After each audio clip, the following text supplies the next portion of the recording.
Let us once more traverse the thorny path of media distortion, shall we? Celia Walden, Reverend Richard Coles, Jeremy Kyle, and Kinsey Schofield, quite the quartet of commentators, were singing their familiar off-tune song, "Hating Meghan Pays Our Bills." They continue to perpetuate a false, harmful narrative around the Duke and Duchess of Sussex. They charge Meghan and Harry with hypocrisy, boldly claiming that this couple, who have only ever requested respect for their privacy, demand absolute invisibility while simultaneously sharing personal moments. But let us clear the air with the crisp breeze of truth. Meghan and Harry never asked for total seclusion or cloistered anonymity. Rather, they requested something far simpler, something human and basic: respect for boundaries. Boundaries, mind you, particularly surrounding their children. The so-called privacy paradox, endlessly peddled by media pundits, is nothing but a calculated invention conjured by those who trade in controversy and disdain for decency. Welcome, this is Majesty Sussex Report, and I'm Antonio. Thank you for spending some of your valuable time here with us. So when I saw this video that Meghan posted, I thought it was one of the most beautiful things I'd ever watched. So I got up and I started dancing with her and with Prince Harry. And then after I finished, I thought, oh boy, it's gonna be fun. Let's see what happens. And as my crystal ball predicted, they've lost it. One of them called Meghan, in not so many words, a pole dancer. Another one said she was undignified. Another one said, thank God the Queen is dead. And one said he wasn't even sure Meghan was pregnant. And that is when I said, you're all idiots and you're all undignified. So I'm going to respond to your stupidity. For those of you who are loyal watchers and support this channel, I've made a promise to myself and to you that anytime I deal with topics that might be a little bit harsh for some of you to listen or to handle, I will let you know. This episode is one of those, I think. Because some of the things, I'm not going to be playing a lot of what they said, just a little tiny portion. But even that little tiny portion could be upsetting. So I just want to warn you about that. Having said that, if you're going to exit, please thumbs up so we can still get the support and be recognized with the algorithm. And also, my pushback it's not that bad, I think. So if you still wanted to stay, you're welcome. All right, hit it.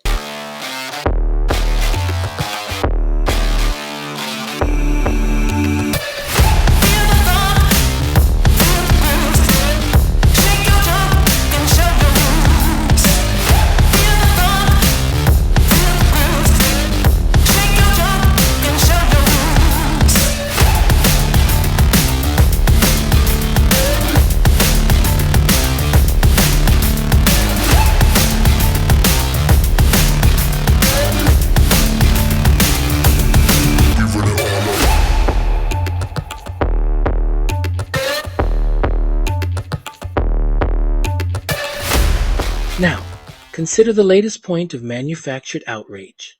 Meghan and Harry's charming baby mama dance video celebrating Princess Lilibet Diana's 4th birthday. It was a moment of universal humanity, shared by thousands of expectant parents across India, joyful act designed to ease the anxieties of labor and bring smiles to nervous faces. Yet, in the eyes of certain commentators, Meghan's innocent and spontaneous joy is framed as something calculated, sinister, and exploitative.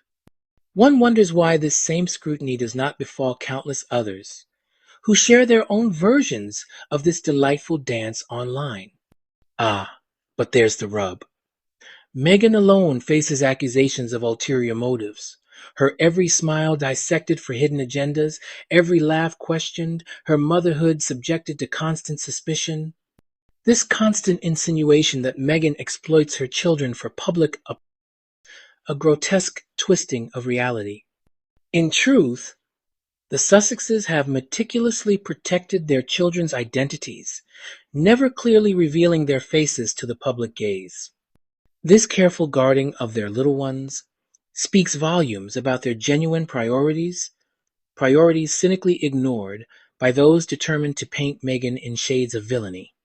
What lies beneath this malicious portrayal? Let us not mince words. Beneath the thin veneer of media criticism lurks a troubling undercurrent, often racial and misogynistic, seeking to frame Meghan as conniving and manipulative simply for participating in life's ordinary, joyful rituals.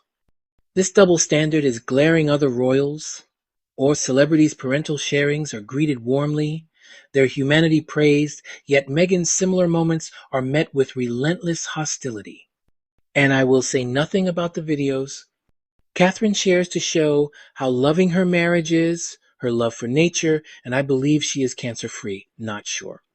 One must question the ethical bankruptcy of commentators comfortable with exploiting a child's innocent birthday celebration to perpetuate their obsessive vilification of a mother whose only crime appears to be her determination to live authentically in a world intent on diminishing her.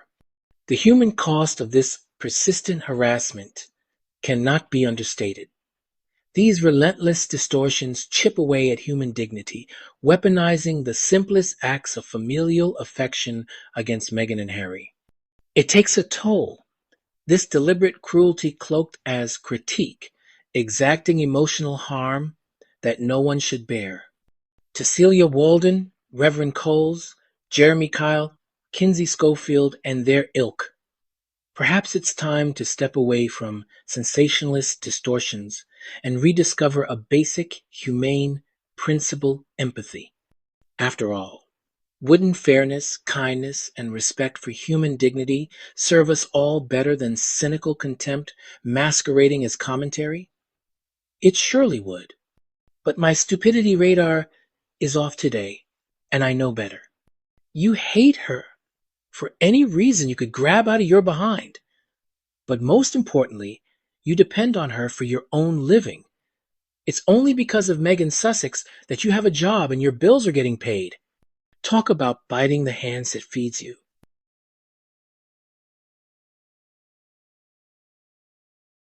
Difficult for me. Meghan and Harry, I find this, I feel like there's going to be a little bit of sick in my mouth as I try and describe this, because fresh from repeatedly telling us that they were escaping the United Kingdom because they wanted privacy, they hated the press, they hated everything to be involved in the intrusion in their lives, and then they had their little children and the feral children, and they left them with the chickens, and all she does now with her jams that are crap is post pictures of her children left, right and centre, which has me always thinking, well, hold on a second, you duplicitous woman, how does that make any sense? But we've now reached a point where I want to ask the audience a question. Meghan Markle twerking with her baby bump with Prince Harry 4 years ago, just before the birth of Lilibet. Now, my question there is, you can watch this. She's posted this on Instagram today. So this is 4 years ago in the privacy of their private hospital there. And it's Harry and Meghan there twerking away. Look at them. Look at them. Great dancing, Harry. What a guy. Now, my question to the audience, though, is we'll revisit this a little later because I want to talk about Harry's sky-high legal bills and exactly how much this entitled little man's stubborn vanity is going to cost the taxpayer of this country, because we just found out how much his lawyers' bills have been over the past few years while he's battled to get armed police protection in this country. But that notwithstanding, what I want to ask the audience here, much more important question. Meghan there, is that a real baby bump, or has she strapped it on? It Because looks really weird. She's got form for strapping on baby bumps. So what do you think as you see it? When a so-called journalist like KevinOSullivan, armed with a national and international platform, casually questions whether Meghan's pregnancy belly is real or fake, particularly as she stands vulnerable, joyful, and about to bring life into the world, he ceases to practice journalism. Instead, he crosses a line into deliberate cruelty, misinformation, and sensationalism.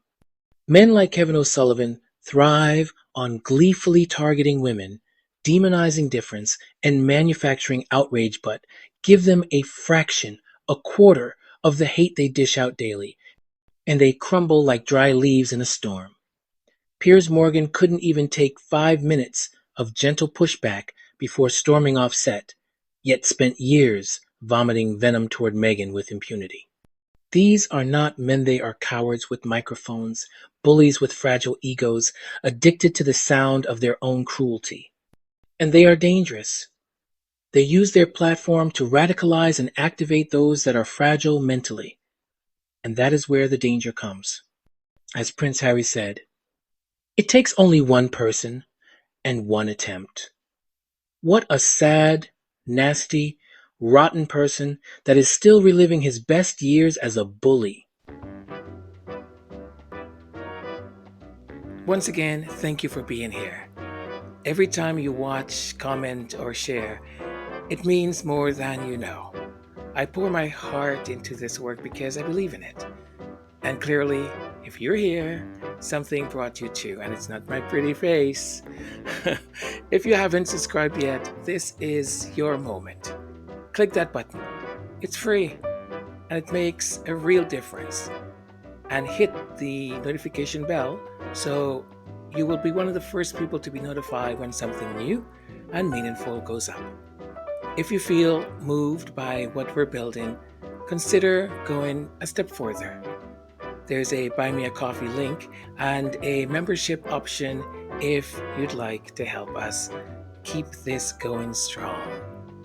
It's like lighting a little candle for something you believe in. And whether you're here quietly or loud and proud, leave a comment if you can. It helps the message travel. Thank you so very much. I appreciate you. Thank you.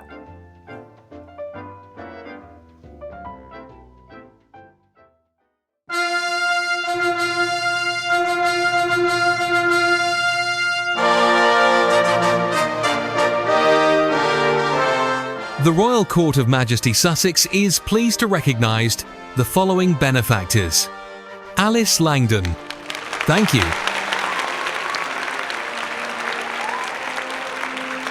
R.R. Carter. Thank you. Janice Risdon. Thank you very much. Callie Jen. Thank you. Your contribution keeps the candles burning. Thank you very much.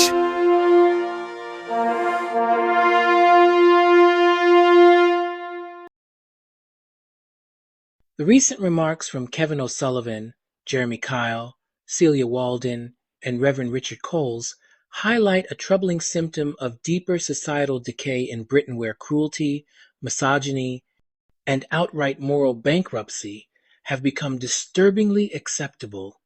KevinOSullivan's grotesque speculation about Meghan Markle's pregnancy, publicly questioning if her pregnancy was genuine or staged, illustrates a profound lack of empathy and respect.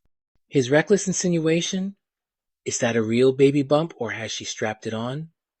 demonstrates a disturbing willingness to dehumanize a woman during one of her most vulnerable moments. Such behavior not only corrodes public discourse, but also normalizes the objectification and degradation of women. Jeremy Kyle's comments stoop even lower. His revolting and sexist comparison of Meghan's maternity dance an innocent, joyous act shared by countless expectant parent-stow performances at a lap dancing club is an egregious attempt to tarnish her character through lurid and baseless insinuations. Kyle's mockery, degrading Meghan's children and reducing them to feral beings left with chickens, reflects an appalling lack of human decency and a vicious eagerness to exploit vulnerable targets for cheap entertainment. Celia Walden perpetuates a subtle yet equally damaging narrative, implying that Meghan seeks public validation through exploitation of her children and casting doubt on her motives with unfounded claims of desperation. Walden's persistent mischaracterization about privacy, alleging Meghan demands absolute isolation, deliberately manipulates public understanding and reinforces harmful stereotypes about women in the public eye. Reverend Richard Coles' complicity in perpetuating these harmful stereotypes further underscores the moral failure permeating British media. His passive-aggressive comments feed into a narrative that casts Meghan's relatable and innocent acts as calculated and cynical moves for profit. The broader societal implications of these narratives are profound. Britain's acceptance of such public cruelty signals an alarming cultural regression. The relentless abuse of a pregnant woman, reducing moments of genuine human joy to vulgarity and exploitation, suggests a deep-seated misogyny becoming increasingly normalized. Institutionally, the silence from political and media establishments exacerbates this decline. These institutions, by tacitly condoning or failing to challenge this behavior, become complicit in the moral corrosion of society, facilitating environments where humiliation and degradation flourish unchecked. Historical examples underscore the depth of Britain's hypocrisy. Figures like Jimmy Savile, knighted and once respected, thrived under institutional protection despite widespread knowledge of his crimes. Angela Levin's acknowledgement of Savile's abuses and her failure to act starkly contrasts with her fervent vilification of Meghan Markle, underscoring a disturbing selective morality. Similarly, Prince Andrew remains sheltered from relentless scrutiny despite credible accusations of sexual abuse against minors and multi-million-pound settlements. His continued protection by the establishment starkly contrasts the incessant, unjustifiable persecution Meghan faces daily. Political figures such as Cyril Smith and Lord Janner further illustrate Britain's moral double standards.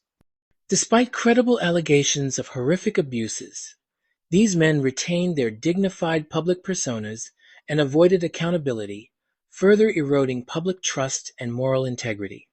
The implications of accepting such hypocrisy are dire.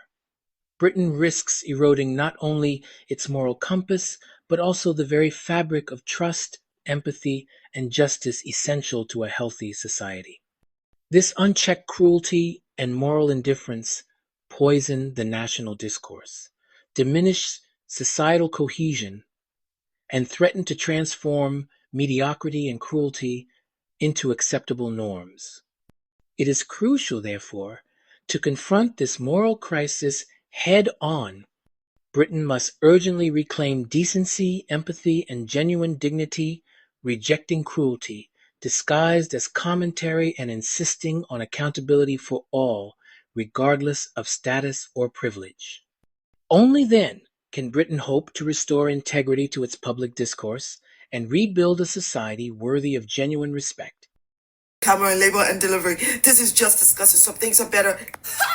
The meltdown of the Meghan British hating public, especially the British media, has been so hilariously predictable. They're losing their godforsaken minds, and we love to see it. I mean, all she did was dance while pregnant. Oh my God. Let's take a look at some of the headlines and their comments. Sarah Vine. Did they think twerking like trailer trash teens would endear them to the masses? They're already endeared to the masses, my dear.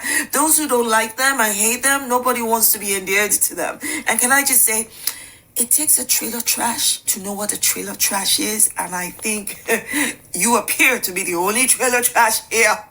Camilla be like, even in my wildest pregnancy moments, I can't imagine twerking like Meghan. Can you twerk?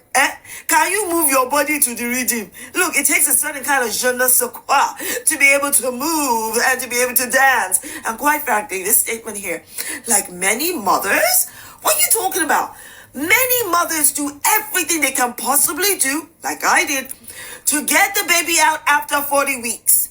And what Meghan was doing was perfectly normal, not unusual. I danced. Many mothers dance. Hell, I did worse than just dance, right? To get those babies out because mommy has things to do. And sour-faced Angela Levin be like, what is Meghan Markle up to? Showing a wobbly stomach and bending down legs wide so you can almost see their tops. Are you jealous? You're jealous, Angela. You want to be royalty, but they do not want you. And you are jealous. That is why you hate Meghan.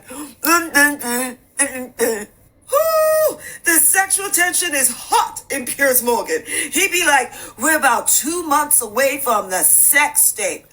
People, how do you go from a dance to a sex date? You know, Piers Morgan is just showing the world how deeply entrenched his sexual obsession of Meghan Markle is. Because this isn't about Meghan, this is all about Piers. And Piers, let me tell you this, keep Meghan Sussex out of your disgusting, rotten mind.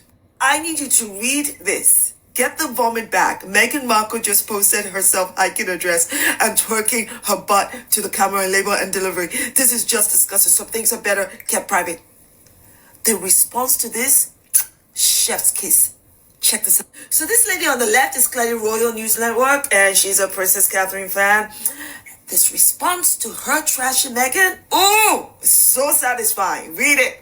Ma'am, you have bigger fish to fry than Meghan Markle. Like the fact that your brows haven't been seen since the play years, that your lips are thinner than Prince William's headline, and you've got gums that could have started their own colonial empire.